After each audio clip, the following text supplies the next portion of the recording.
नमस्कार, आप देख रहे हैं जनहित संदेश। मैं बी कुमार आप सभी का स्वागत करता हूं। साथियों, अभी मौजूद हूं पटना में। जैसा कि हमारे साथ एक युवा समाज सेवी नेता अमरजीत जी हैं, इनसे सीधा बातचीत करते हैं कि आज दलित समाज के ऊपर जो शोषण, अत्याचार, जुल्म, ज्यादती जो हो रहा है, जैसे कहीं रेप करके मार दिया जा रहा है, तमाम तरह की ऐसी घटनाएं हैं जो बिहार में खास करके दलित समाज के बीच हो रहा है।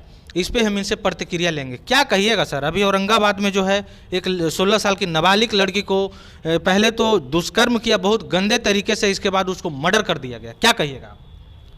देखिए, इस विषय में हम आपको बताना चाहते हैं कि बिहार में आप लगातार देख रहे हैं कि दलितों पर अत्याचार हो रहा है।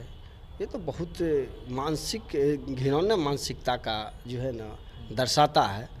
और मतलब कहीं ना कहीं सरकार दलितों को, कमज़ोर वर्ग को, जो मजदूर है, जो महिला है, पुरुष है, जो कामगर है व्यक्ति, उस सबको सुरक्षा देने में सरकार विफल हो रही है। मैं आपको बताना चाहूँ, मेरे मानवर कांसीराम साहब कहे थे कि जब तक ले न्याय तभी मिलेगा जब सामाजिक परिवर्तन होगा। तो हम देखते हैं कि हर जगह की घटना हो रही है। इसका मतलब है कि हमारे समाज के लोगों के पास सामाजिक परिवर्तन नहीं है। यानी हमारा समाज बिखरा है, पड़ा है, अशिक्षित में, अशिक्षा में कमी है, मानसिक रूप से गुलाम है, नहीं तो कहीं डर रहा है ना। अगर जिस दिन हमें मानवर कांसीराम साहब को विचार को हम फॉलो करेंगे तो हमें न्याय मांगने की ज़रूरत नहीं है, न्याय हम खुद ले लेंगे। क्योंकि जब हमारे समाज में सामाजिक परिवर्तन हो जाएगी तो हमें आंदोलन करने की ज़रूरत नहीं पड़ेगी। हम अपने परिवार का, अपने समाज का रक्षा कर लेंगे। इसलिए आए दिन ये जो घटना घट रही है, इस पे हम प्रक्रिया मेरे तरफ से यही होगा कि सरकार इसको है ना बड़े पैमाने पर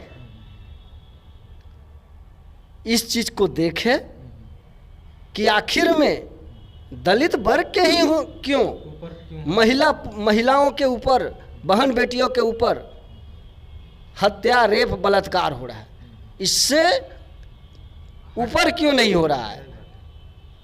ओबीसी में भी कुछ वर्ग हैं जिसके ऊपर इस तरह से नहीं होता है ना, नहीं होता है। और अधिक जो है दलित वर्ग में ही क्यों? इसका मतलब कि हम मानसिक रूप से हम गुलाम हैं। तो हमें अपने आप को, अपने अंदर की ज्वाला को जगाना होगा। हमने अपने आप को तैयार करना होगा, है ना।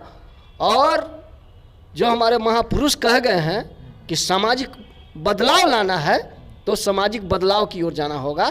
तब जाके हमारे बहन बेटी जो है ना सुरक्षित होगा। और हमें सत्ता की ओर बढ़ना होगा। अगर जब तक हम सत्ता की ओर नहीं बढ़ेंगे तब तक ले हमें सुरक्षा मुहैया नहीं कराया जा सकता है। इसलिए हम तमाम समाज के लोगों से कहना चाहते हैं कि आप सत्ता की ओर बढ़ो, राजनीति की ओर। बाबा साहब ने कहा था, है ना, कि आप सत्ता की ओर बढ़ो। जब तक सत्ता हाथ में नहीं आएगी तुम्हारी बहन बेटियों पर अत्याचार, जुल्म होता रहेगा। इन सारी बातों को है, बहुत सारी बात है। और मैं दलित समाज को यही कहता हूँ कि शिक्षा बहुत ज़रूरी है और शिक्षा ही समाज में व्यवस्था परिवर्तन कराता है। इसलिए अपने बच्चे को, अपने परिवार को, बहन बेटियों को शिक्षा की ओर जोड़ो और समाज में भेजो, ताकि समाज में जो महापुरुषों का विचार है, इसको जानने की ज़रूरत है, उसको पढ़ने की ज़रूरत है।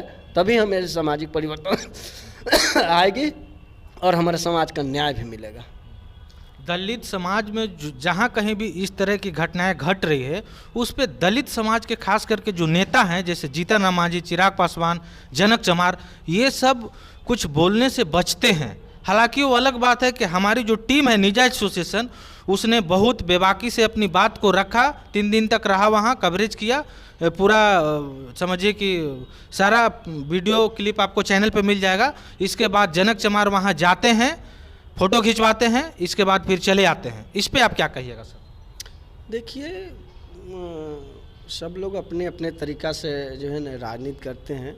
वो लोग पार्टी से हैं, पार्टी के अंदर है, उनकी सरकार है, उनकी सरकार में इस तरह की घटना घटती है तो उनको सरकार की ओर से भेजा जाता है कि आप जाइए, देखिए क्या है मामला, कहाँ तक बनती है।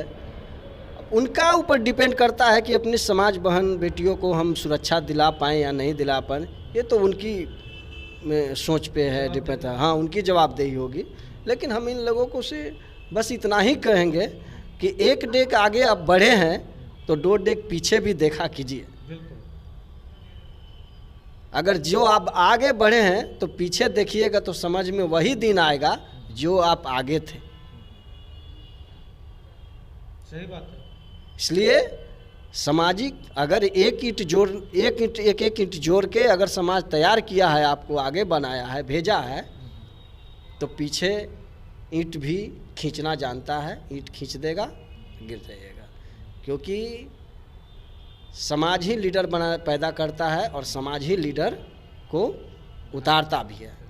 इसलिए मैं यही सभी लोग से कहना चाहता हूँ कि आप लोग समाज को देखिए, कहीं भी रहिए, किसी पार्टी दल में रहिए, किसी विचारधारा के साथ चलिए, लेकिन जो आपका गरीब समाज है, जो आपका वंचित समाज है, जो आपका पिछड़ा समाज है, जो अशिक्षित समाज है, उसके ऊपर उसको पीछे देखने की कोशिश कीजिए। आप बड़े लोग के साथ बैठकर आप बड़े नहीं हो जाइएगा। समाज में आपका कद वहीं है। भले आप जो है ना वहाँ बैठे हैं तो आपको लग रहा होगा कि हमारा कद बहुत आगे है, ऐसा कुछ नहीं। समाज में आपका कद आप जहाँ थे, बस समाज यही देखता है कि आप एक स्टेप बढ़े हैं, इससे ज़्यादा नहीं। इसलिए मैं तमाम लोगों से यही कहूँगा कि आप लोग समाज को, जो हमारा अशिक्षित समाज है, जो मेरा पीड़ित समाज है, जो जिम्मेदारी होनी चाहिए, उसको जिम्मेदारी रूप में देखना चाहिए, उसको आगे बढ़ाना चाहिए। और जब भी मौका मिले तो अपने समाज को काम कीजिए, है ना। क्योंकि आपको आपके समाज के ही लिए आपका जिम्मेदारी दिया जाता है कि आप समाज का। और वो भी तो रिजर्व सीट से ही बने हैं ना। हाँ बिल्कुल बिल्कुल। हाँ बिल्कुल बिल्कुल। उनका भी जवाबदेही बनता है कि समाज के लिए वो कुछ करें। हाँ बिल्कुल, उनका जिम्मेदारी बनती है कि समाज के लिए आप कुछ करें, समाज को आगे बढ़ाएं, समाज को देखें, समाज के लोगों को जोड़ने का काम करें। और जहाँ तक समस्या आती है उसको समस्या को सुलभ करने का काम करें। इसीलिए आप सरकार के अंदर हैं और सरकार आपको इसलिए रखा है कि आप अपने समाज का समस्या को देखिए, उस पर जुल्म अत्याचार होता है, उसको किस तरह से उसको रोकना है, इस पर आप पार्लियामेंट में बहस कीजिए, रखिए, अपना जवाब दीजिए, अपना सवाल कीजिए सरकार के सामने कि हमारे लोग पर इस तरह से अत्याचार हो रहा है, आप उसको रोकिए। सरकार उस पर अंकुश लगाएगी, सरकार रोक सकती है। चलिए, बहुत बहुत धन्यवाद। इस पे क्या है आपकी प्रतिक्रिया, कमेंट बॉक्स में ज़रूर दीजिएगा। तब तक के लिए धन्यवाद।